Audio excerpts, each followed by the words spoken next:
Hello hi friends जय जगन्नाथ सांग मैंने आपण सब केमी अच्छा आम मैंने भल अच्छु ये आम समीक्षार मु सन्ध्या बेले जाइली गोटे कम से कम मैंने आसवा बेले मो पु कहला माँ मत भोक लगुच बोले से ठेला पाखे से गुपचुप खाई नेला मु कहली समीक्षा गुपचुप नहीं कि आसो बोली से 30 टंका देकी मु कहली 30 टंका देकी बापा गुपचुप नहीं कि आसे किंतु 30 टंका नहीं गला सी खाली 10टा ना 15टा खाली गुपचुप देले से कहले 10टा 15टा गुपचुप माने मो झील तो खाली एमती सी गुपचुप प्रिय कौन सी सिंगड़ा आउ गुपचुप यही दुईटा जाक थे तार आउ कि दरकार नहीं मुझे कहली हेले हम किंतु 150 टंकार पूरा ए गुपचुप पैकेट तरकारी आउ पानी 3टा जाक देवे मुझे कहली 30 टंकार माने 20 ना 25टा खंडे देवे ता अपेक्षा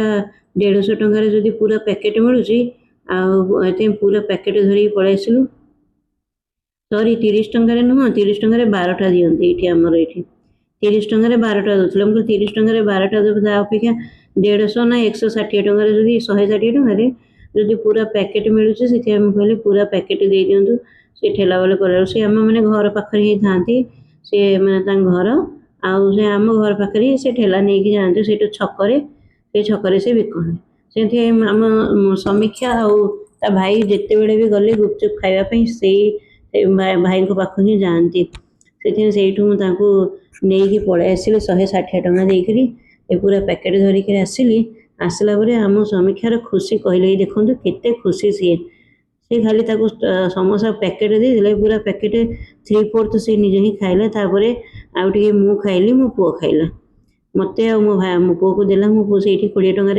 अलरेडी खाई तापरे मो पुओ को मैंने 10टा 12टा खंडे देला पुणी आउ थे 10-12टा खंडे छाड़ी देता मुझे माँ तू खाइने कहीं से आम तहसिल कार्यालय माने कलेक्टरेट टे जाइलु आउ से आसला बेलू एगुड़ा सब नहीं आसीलु से बसिकी खाऊँगी आउ खाइला ता भाई को भी टिके देला यही भितर ता ट्यूशन पिला माने भी आसी जाते से कुकुर को छाड़ी आम हाची को घर भितर बंद करी मो पुओ भी पलि आसला कहला माँ मु 20 टंकार खाली खाई मुझे पेट भरिकी खाइनी से मु खाइबी बोली से ऊपर आसला आम समीक्षा को कहली माँ टे ताकू प्रथम देदे से तले जाकि से कुकुर पाखे रहा से पिला माने डरुंच से पिला माने कुकुर को देखिले भारी डरती से समीक्षा आमर ता भाई को प्रथम देदेला से बसिक ये मु सका उठिला बेलू 5टा है आ 5टा बेलू रात जमा जना पड़ानी कि राति वर्षा है कि कौन है कहीं वर्षा है एत घड़घड़ी हरिका से गुड़ा कि किंतु माने माटी जमी ओदा हम सेमती खाली टे वर्षा होता ये देखो माटी पूरा ओदाड़िया देखा मटीटा माने टे ओदा हो जाए देखो ये ऊपर को देखला बेलू मुझे घर भितर शोला बेले तो किसी जना पड़ानी जदि जोर से वर्षा होता घड़घड़ी बिजुली एगुड़ा सब पड़ी माने कम से कम 3-4 घंटा वर्षा होता किंतु वर्षा पड़ी किंतु आम घर भितर जना पड़ी घड़घड़ी बिजुली घरका कि खाली एमती खाली माने माटी ओदा होगापी माने वर्षा पड़ता राति संध्या बेले तो बहुत बिजुली घड़घड़ी बहुत समय पर्यटन ये है कि ठोपाए पानी पड़ानी वर्षा पड़ानी आ संध्या बेले मैंने राति ठंडा लगुला ये शोला बेलू आ निद माड़गला जमा जना पड़ानी मुझे तल को जाऊँगी कहीं मुझे देखापी कहली राति आम कुकुर सी राति शोला माने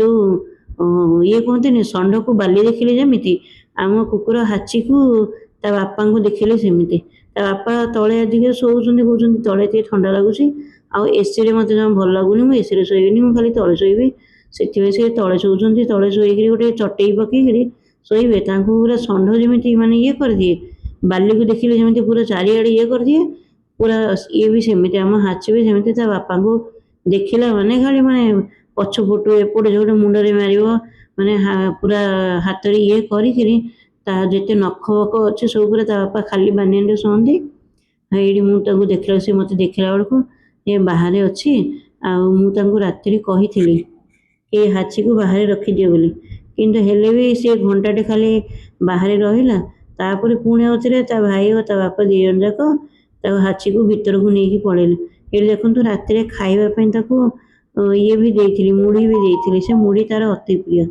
ଏ ମୁଢ଼ି ପକେଇଥିଲି, ମୁଢ଼ି ଖାଇଲା, କିନ୍ତୁ ସେଗୁଡ଼ା ମାନେ ଅଧା ଖାଇଲା, ଅଧା ସେଇଠୁ ଛାଡ଼ିଦେଲା। ଛାଡ଼ି ଦେଇକିରି ବାହାରେ ମାନେ ଘଣ୍ଟାଟେ କାଳେ ବସିଲା। ମୁଁ ତାକୁ ତା ବାପାଙ୍କୁ ପଚାରିଲି, ଆଉ ଆମ ସାଇକୁ ପଚାରିଲି, ମୁଁ କହିଲି ଇଏ ବାହାରକୁ କାହିଁ ନାହିଁ?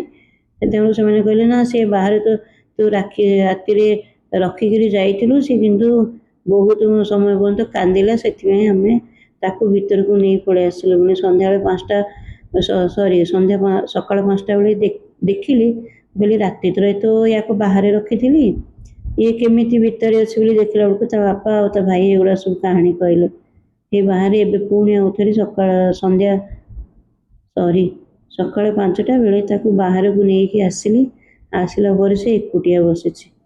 ତାକୁ କୁଲର ଲଗେଇକିରି ଫ୍ୟାନ୍ ଲଗେଇକିରି ଯାହା ବି ଲଗେଇଲେ ସିଏ ଆଉ ଜମା ନାରାଜ, ସେ ଏକୁଟିଆ ରହିବନି। ତାକୁ କିଏ ନା କିଏ ଦରକାର। ନଥିଲେ ମୁଁ, ନହେଲେ ନଚେତ ମାନେ ସମୀକ୍ଷା, ନହେଲେ ତାଙ୍କ ବାପା, ନହେଲେ ସାଇ, କିଏ ନା କିଏ ତାକୁ ଦରକାର। ପାଖରେ ଥିଲେ ସେ ଶୋଇବ। ଆମ ଘରର ବୁଢ଼ୀ, ସେ ବୁଢ଼ୀ। ସେ ଏକୁଟିଆ ଯଦି ତାକୁ ବାହାରେ ଛାଡ଼ିଦେବ, ବାହାରେ ଜମା ଇଏ କରିବନି।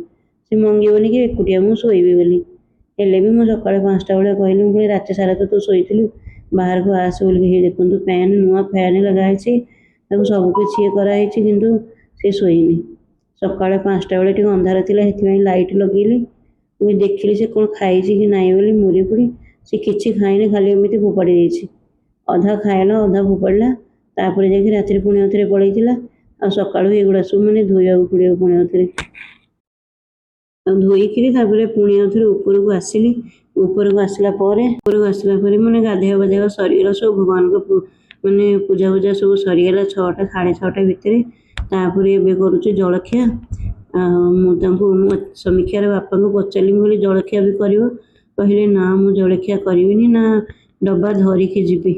ମୁଁ ଖାଲି ମାନେ ଚାହା ଟିକେ ପିଇନେବି, ବିସ୍କୁଟ୍ ଖାଇନେବି। ସେଥିପାଇଁ ଚାହା କରିଲେ ସେ ନିଜେ, ସବୁଦିନ ମୋର ସେ ନିଜେ ହିଁ ଚାହା କରନ୍ତି। ଆମେ ସନ୍ଧ୍ୟାବେଳେ ଖାଲି କିଏ ହେଲେ କରିକି ଦେବାକୁ ପଡ଼ିବ ସିନା, ସକାଳ ବେଳେ ମାନେ ସେ ନିଜେ ହିଁ ଚାହା କରିକି ନିଜେ ଖାଇବେ। ଯେତେ ଇଏ ହେଲେ ବି ସେ ନିଜେ ଚାହା କରିକି ନିଜେ ହିଁ ଖାଇବେ। କହିଲେ ହଉ ଠିକ୍ ଅଛି, କିଛି ତ କାମ କର। ଘରର କିଛି କାମ କରିବାର ତ କିଛି ଇଏ ନାହିଁ, ସିଏ ଖାଲି ବସୁଥିବେ। ସେଥିପାଇଁ ଏବେ ଆମ ସମୀକ୍ଷା କହିଲା, ମା ଟିକେ ମାନେ ଚୂଡ଼ାରେ ଟିକେ ଉପମା ଭଳିଆ କରିଦିଅ। ଏଇ ଯେଉଁ ଏଠିକାର ଲୋକ ତାକୁ ପୋହା ବୋଲି କହନ୍ତି। ସେଇ ପୋହା ପାଇଁ ମାନେ ଚିନାବାଦାମ ପକେଇକିରି, ଆଉ ପିଆଜ, ଆଳୁ, ମାନେ କଞ୍ଚା ଲଙ୍କା, ଏଗୁଡ଼ା ସବୁ ପକେଇକିରି ଯେଉଁ କରନ୍ତି ପୋହା, ସେଇଟା ଆମ ସମୀକ୍ଷାର।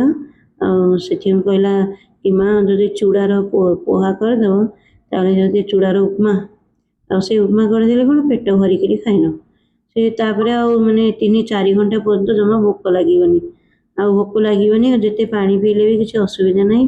ସେଥିପାଇଁ କହିଲା, ମା ଏଗୁଡ଼ା ସବୁ କରିଦିଅ, ତାପରେ ଯାଇକି ଆଉ କେଉଁ କାମ କର। ସେଥିପାଇଁ ପ୍ରଥମେ ସେଠି କ୍ଷୀର ଗରମ କରିଦେଲି, ତାପରେ ପିଲାମାନଙ୍କ ପାଇଁ ଏଇ ପୋହା କରୁଛି। ପୋହା କରିଲା ପରେ ମାନେ ଟିକେ ବସିଲି। ଏଇ ଦେଖନ୍ତୁ ଆଳୁ ପକେଇଲି। ଆଳୁ ଟିକେ, ତାର ଆଳୁ ବେଶୀ ପସନ୍ଦ। ମୁଁ କହିଲି ଖାଲି ମାନେ ମୁଁ ପିଆଜ ପକେଇବି ବୋଲି କହୁଥିଲି, କହିଲେ ନା ସେଥିରେ ଟିକେ ଆଳୁ ପକାଅ। ସେ ଯେଉଁ ଉପମାରେ ହେଲେ ବି ଆମ ସମୀକ୍ଷାକୁ ଟିକେ ଆଳୁ ଟିକେ ଭାରି ପସନ୍ଦ। ଆଳୁ ଟିକେ ବେଶୀ ପକେଇଦେଲେ ସେ ବେଶୀ 3ଟା ଆଳୁ 4ଟା ଆଳୁ ଦେଇଦେବ। ମୁଁ କହିଲି ମା, କ'ଣ 10 ଜଣ ଲୋକଙ୍କ ପାଇଁ?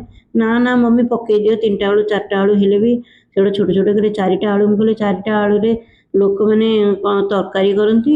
ତୁ ପୋହାରେ ଆଉ ଉପମାରେ ପକେଇବା ପାଇଁ ଏତେ ବଡ଼ ବଡ଼ 4ଟା ଆଳୁ? କହିବ ନା ନା ପକେଇଦିଅ।